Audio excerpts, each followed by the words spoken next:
Hi everyone and welcome back. I have made a huge mistake because you were going to get a video this last weekend of a truck I have bought that I did a video where I put it together fast and I made a quick paint job and everything, and I accidentally deleted the footage. So yeah, it is what it is. I'm an idiot, but I'm gonna give you some brief information here. Last Friday, I bought this El Camino. When I bought it, the front end was laying in the bed, and it was the half of the truck was this blue color, and half was sanded down, and then it had been put outside, so it was very surface rusty. I'm gonna show you some pictures, but it looked like crap, and I really didn't know what I was going to do with this thing, so I just wanted to preserve it and don't want it to rust more. So I just did a quick paint job with this two-component red color to try and save the metal and not making it any worse, because I don't really know what I'm gonna do with this. I just bought it because I thought it was fun.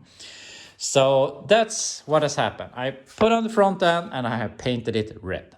So what I want to do now is I want to try and make this as weatherproof as possible. And what I've done here is I have put on all of these moldings and trim and everything, because before it looked like this and we didn't have this window in and all of this was missing. So I have all of that so that we can try and make it as weatherproof as possible, so we can put it outside without a tarp, because that just looks so ugly in the backyard.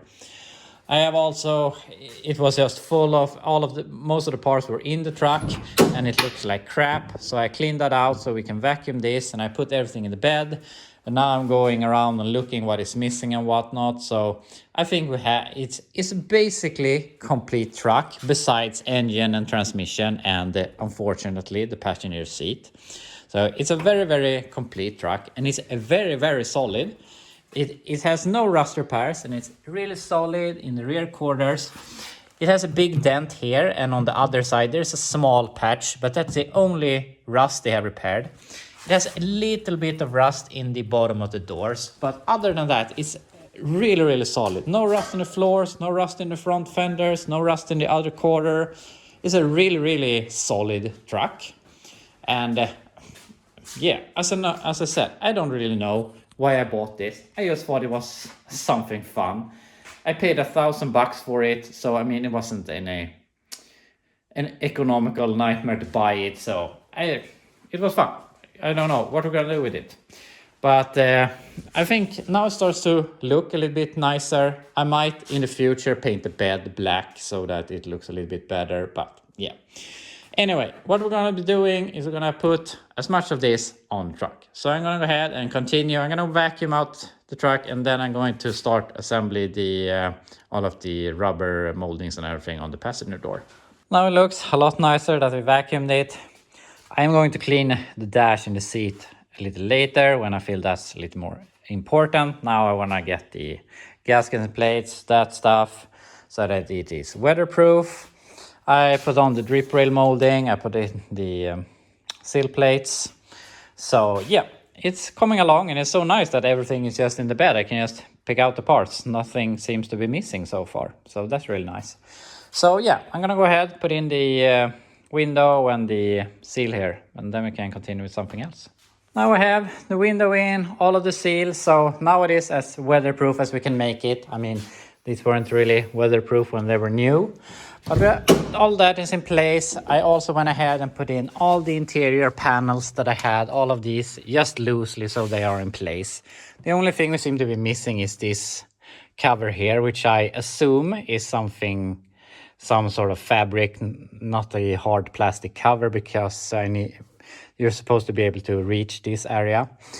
But yeah, that's the only thing we're missing besides a seat. I mean, how do you lose a seat? But it is what it is.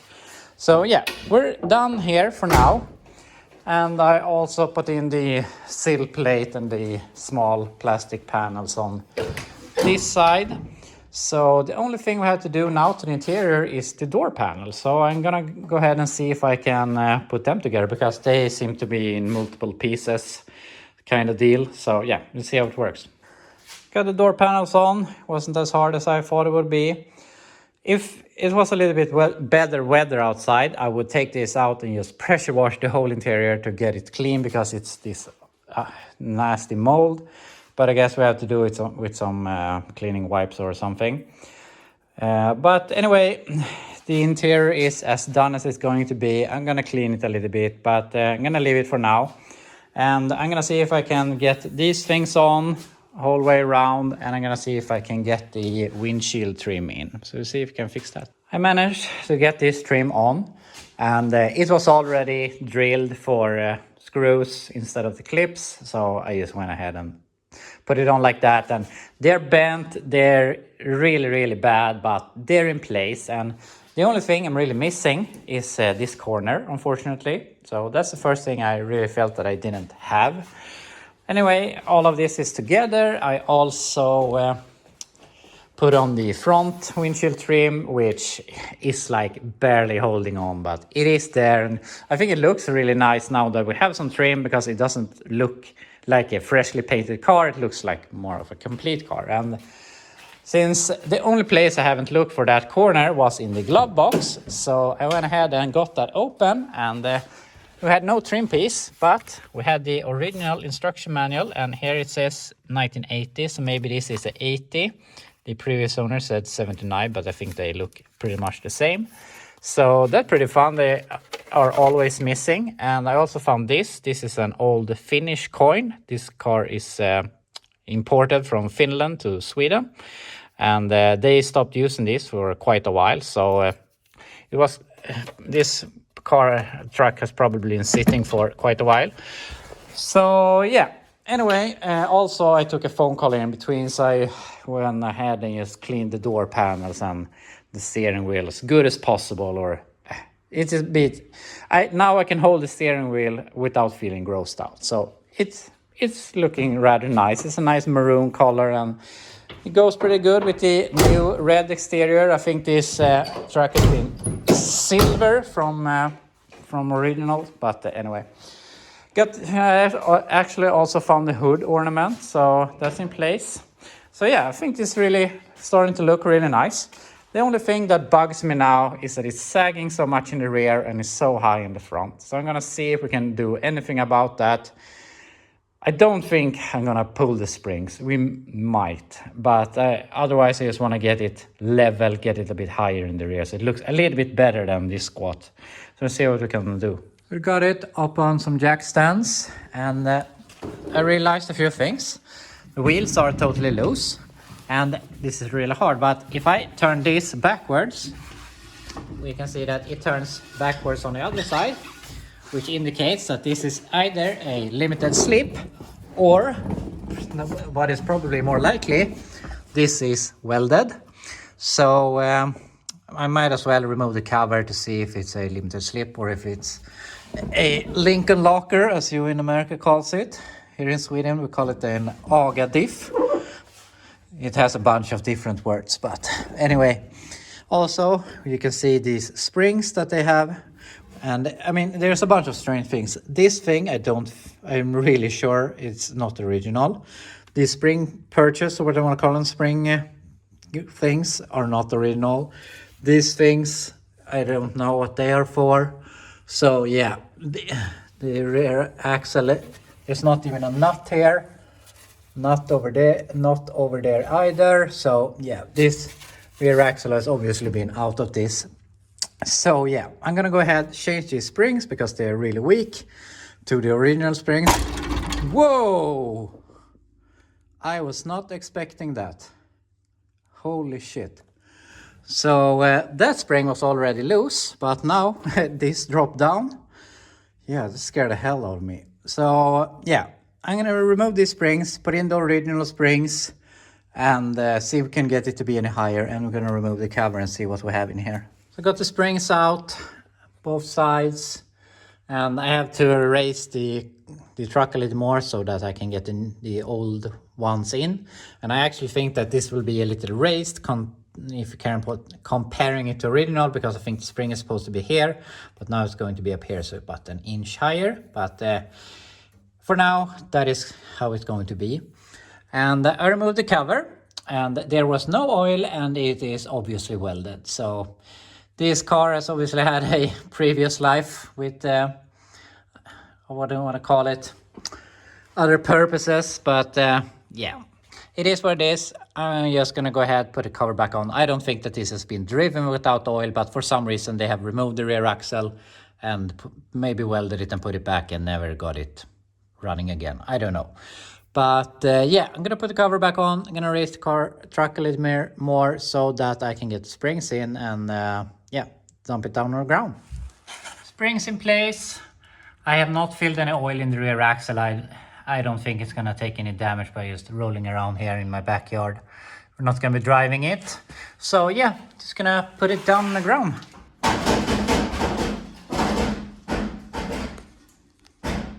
So this looks a hell of a lot better.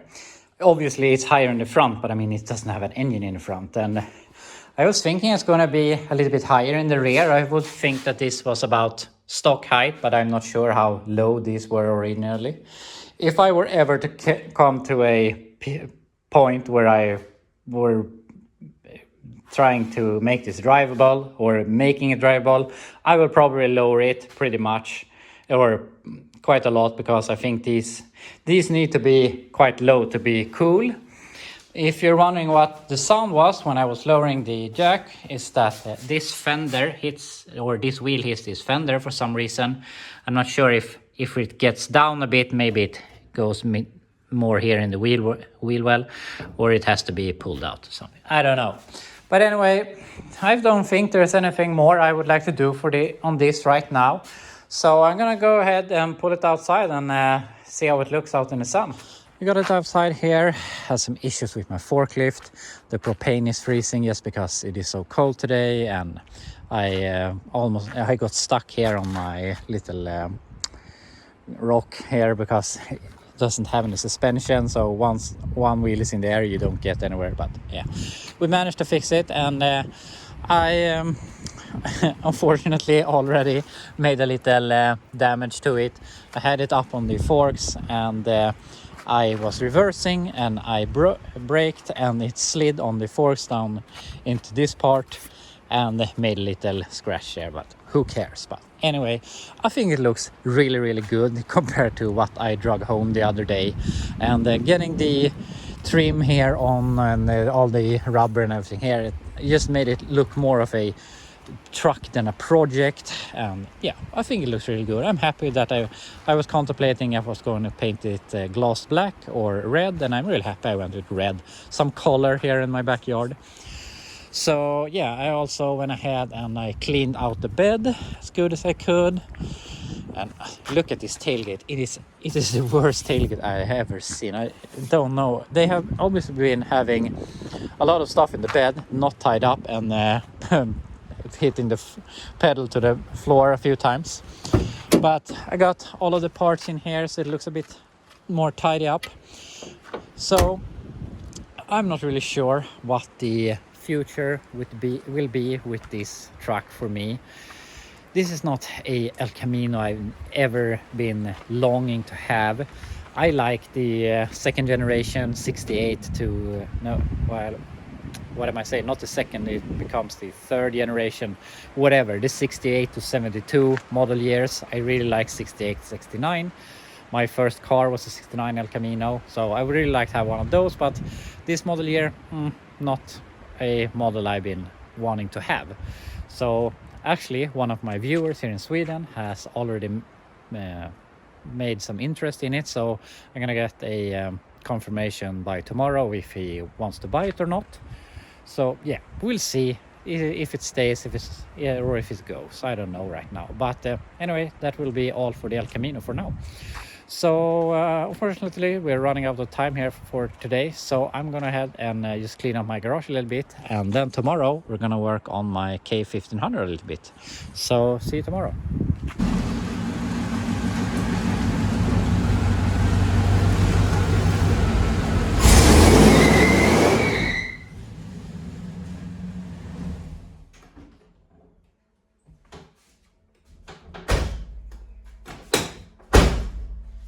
So finally, we have this truck into the garage. The main goal here is I want to do some stuff to make this pass inspection. It hasn't been inspected, or it went out of inspection about 4 months ago, so it's not legal to drive. I've been doing it anyway from time to time, but now I want to be street legal for real. And the most important thing we have to do is my right rear shock mount is totally rusted. It has torn itself to pieces. Some indicators isn't working.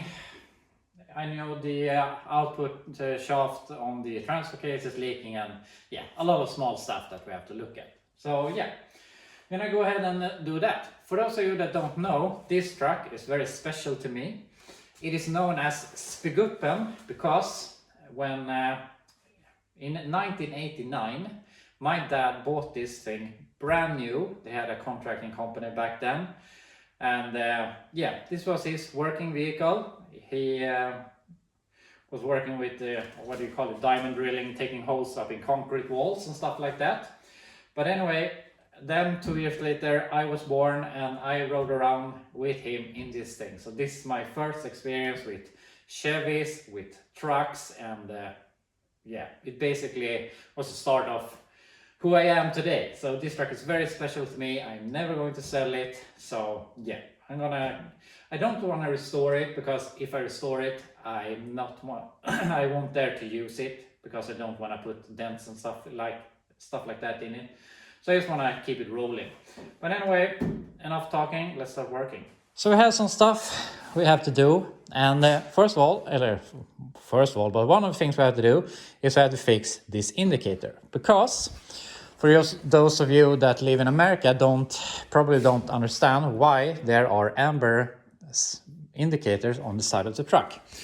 That is because here in Sweden, I don't know the exact year, but you have to have side marker or side indicators that you can clearly see from the side of the vehicle.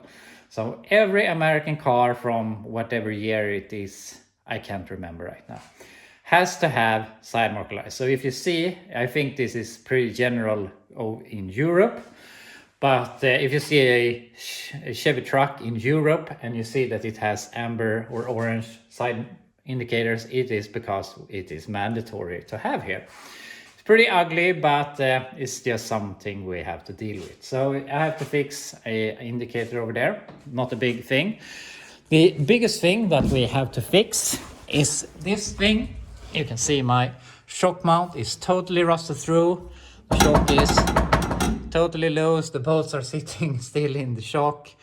I have a new bracket. These are riveted. They are a pain in the ass to get out, especially the top rivets here, but we will manage somehow. So yeah, I'm gonna go ahead, fix that. Also, my upper shaft seal there is leaking a lot, so that we have to do. I have some rust in the rockers. I hope I don't have to do right now, because I don't want to spend a lot of time with that. I just want to get it through inspection so that I can use it. Unfortunately, I think the transmission is on its way out on this. It is slipping between gears. As long as it's in gear, if it has fully shifted, it's okay, but it's just in the shifting moment it is slipping. So I don't know what caused that, but I think it's overdue for a transmission rebuild, but I don't want to do that right now. I just want to get it running. So yeah, I'm gonna start looking at the shock mount, since that's the most boring thing to do. I got the shock out, and now I have to try and remove this, and unfortunately they are riveted. Or I mean, unfortunately, it was the easiest thing in the assembly plant to do that, I guess. But I think I'm gonna cut these with a zip disc just here, so I can try and force them out that way. Then I'm gonna try and remove as much of this with maybe a saw blade or something, so that we can get to these two rivets up here, because I don't think I'm going to be able to remove them that way. So maybe we can cut as much as possible, and maybe we can cut them from this side and remove it. So that's the plan, so that I can get that out of the way and get that in place instead. And about this truck, it is, I mean, I have driven 2 winters with this, but the salt here in Sweden is terrible. These mufflers were new 2 years ago, and they look like they're 30 years old. And the frame of this thing, it is so thin. I have this weird rust here. I mean, it looks like it's a rock or something. And here I made a terrible repair 2 years ago just to get it to pass inspection. It is so bad, I didn't feel any idea to do it nice. It just needs to get on the road again. So yeah, it is what it is. It's not pretty, but it works. So yeah, I'm gonna go ahead and remove the shock, or remove the shock mount, I mean, so that we can get the new stuff in place.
Kom igen nu.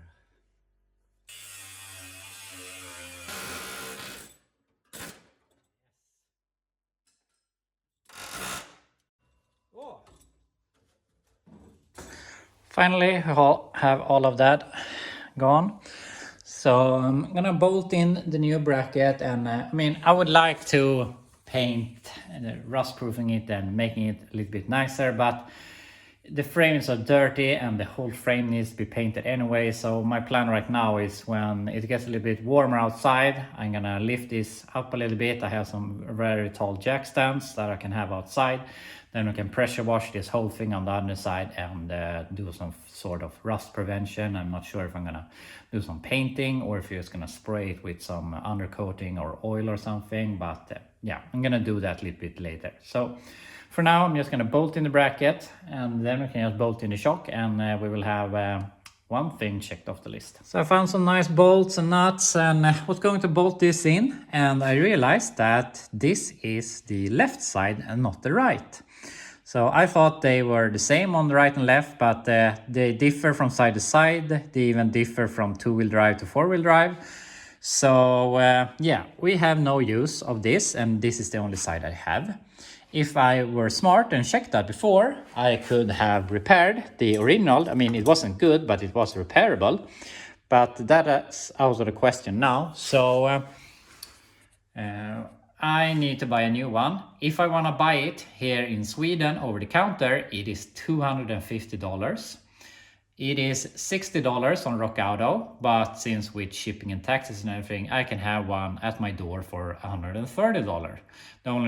The only difference is that I will have to wait a week, but I don't have a problem waiting a week to save 120 bucks. So yeah, we will go with that. So I might as well buy some other stuff. I'm gonna buy the output shaft seal for the transfer case. I'm gonna buy some new door pin bushings so that we can fix the driver door, and yeah, might as well add some other stuff.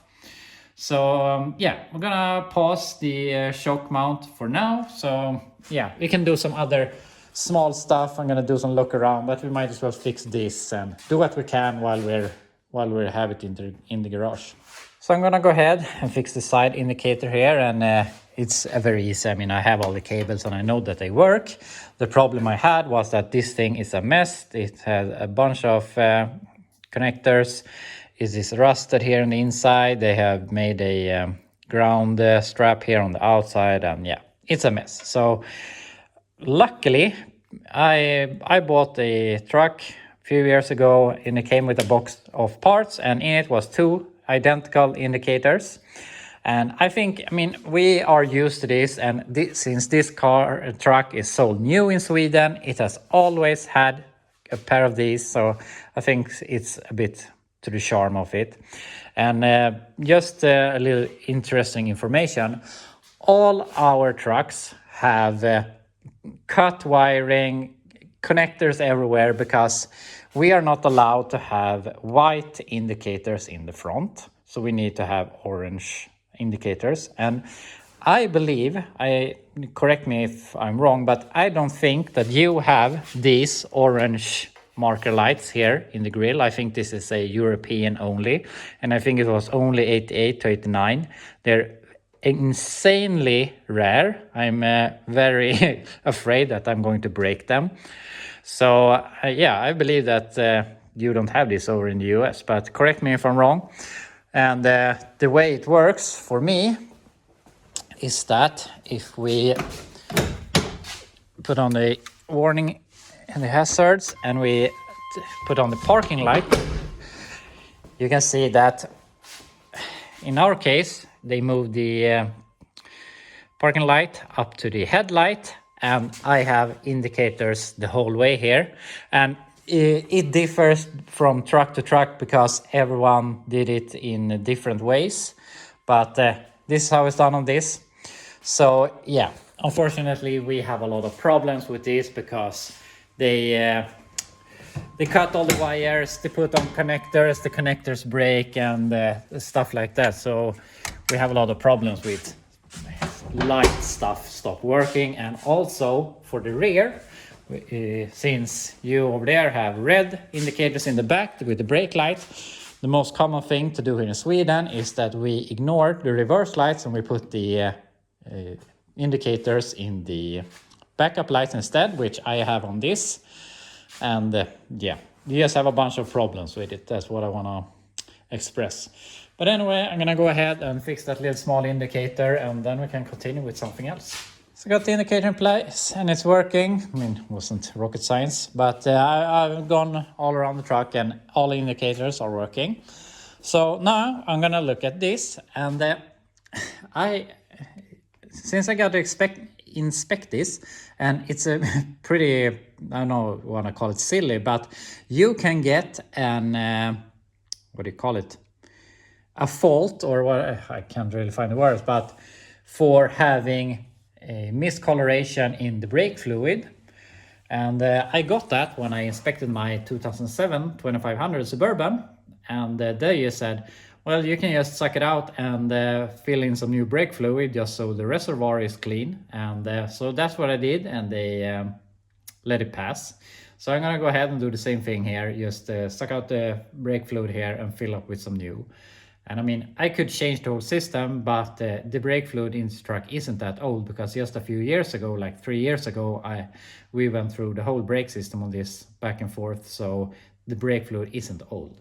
So I'm just gonna go ahead, remove all of this and fill it with some new fluid. Now I have some new fresh brake fluid in there. I mean, this wasn't super bad, but now we know that we don't get any problems with that. So that's good. So I've been looking back and forth here, and the rust on this thing is, you can get a, what, I don't know what to call it, fault or whatever.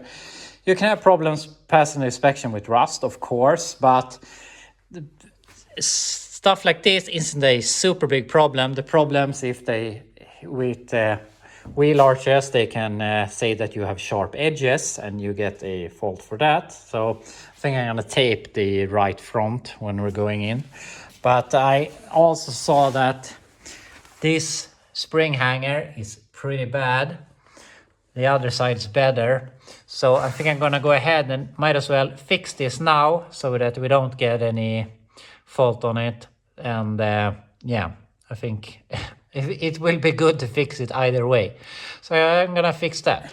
Speaking of stupid Swedish rule and brake master cylinders, here in Sweden we have a rule that you have to be able to see the brake fluid level without lifting the lid.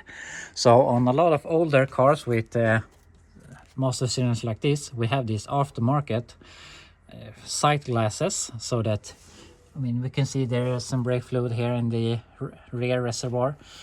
And I mean, there's been problems with these leaking and yeah, a lot of stuff. So when we get a truck imported from the US to Sweden, we have to put in those stupid little sight glasses just so you can see the fluid level from the outside.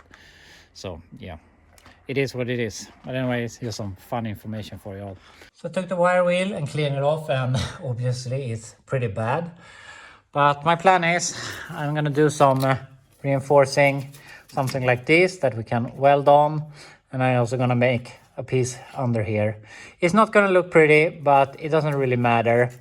So yeah, I'm gonna go ahead and make some pieces here. And I mean, this is going to look nice. And I mean, the frame is so bad, it would be easier to make a frame swap. But if we make a frame swap, we're really into it. And I need to change the bed, which isn't the truck's original bed anyway. But we change the frame, then we're like, maybe change the cab. And if we change the frame, the cab, the bed, it doesn't really feel like my father's old truck anymore. So I'm more into just patching it to death just to make it work. And I mean, I don't care that it's a rough underneath, and I can make some improvements on the looks and maybe change the cab corners in the future, but I don't want to do too much.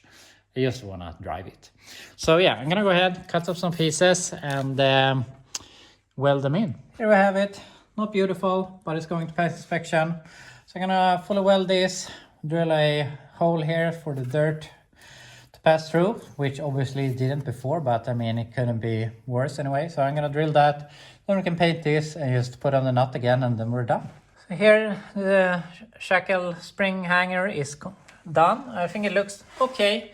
It's gonna pass inspection anyway, so that's good. So while I was waiting for that to dry, I greased up the front suspension, so that's good. And while I did that, I realized something that I have to fix, that I have pushed off, and that is that my drive shaft boot is completely torn up. And I'm not gonna say that the drive shaft boots are expensive, but at least comparing to the prices in Sweden, I think buying 2 boots is more expensive than buying the whole drive shaft. The drive shafts are ridiculously cheap compared to buying the parts, and since this has been going without grease for a while, it might be time to change it. So I'm gonna at least order 1 drive shaft, maybe 2. I'm gonna think about that a little bit, but anyway, everything I've said that I want to order will be a week before I get them. So yeah, we will not be inspecting this until next week, but that's what it is. I mean, we got the shock mount out, and we realized that we have the wrong one, so that now we can buy the right one. And we fixed some rust, we fixed the brake fluid and some small stuff. And over here, I am trying to replace the windshield washer nozzle. And I had all of this removed 2 years ago, and I know that one of the screws were really bad. And unfortunately, I put it back. I don't know why, I'm really stupid. So what I've done now is I put some super glue to the screw in hopes that that will be enough to get it to break loose, or enough grip to make it break loose, and then we can just throw that screw away. So I'm gonna see if I can replace the nozzle, otherwise we'll just drive this out of here.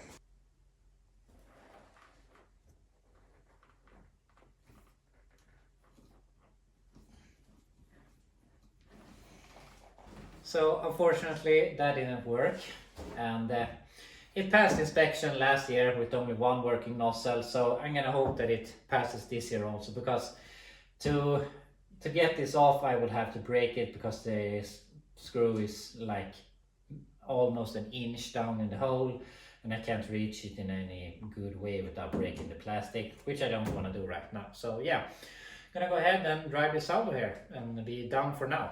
So we got the spig up here outside, and that will be all for now with this truck, because now I need to order some parts, which we will be getting next week, so that we can finish off this and get it inspected. So I think I'm gonna cut this video here, because we have done some work to the El Camino, done some work to the K1500. So rest of the week, or at least I'm gonna see how long it takes. I'm gonna keep working on my 67 Chevelle. I felt that we just left that in the middle of the manual conversion, so I have to do some stuff to the floor, mount seats properly, fix the exhaust that is hitting the floor, and some other small stuff, so that I feel that I'm back to the place we were when we had automatic that is just drivable. So we'll see how many days that takes, but after that I want to get back to working on the 64 Chevelle, so that we can get the body parts and stuff like that on it. So yeah, I will see you later this week with a Chevelle video.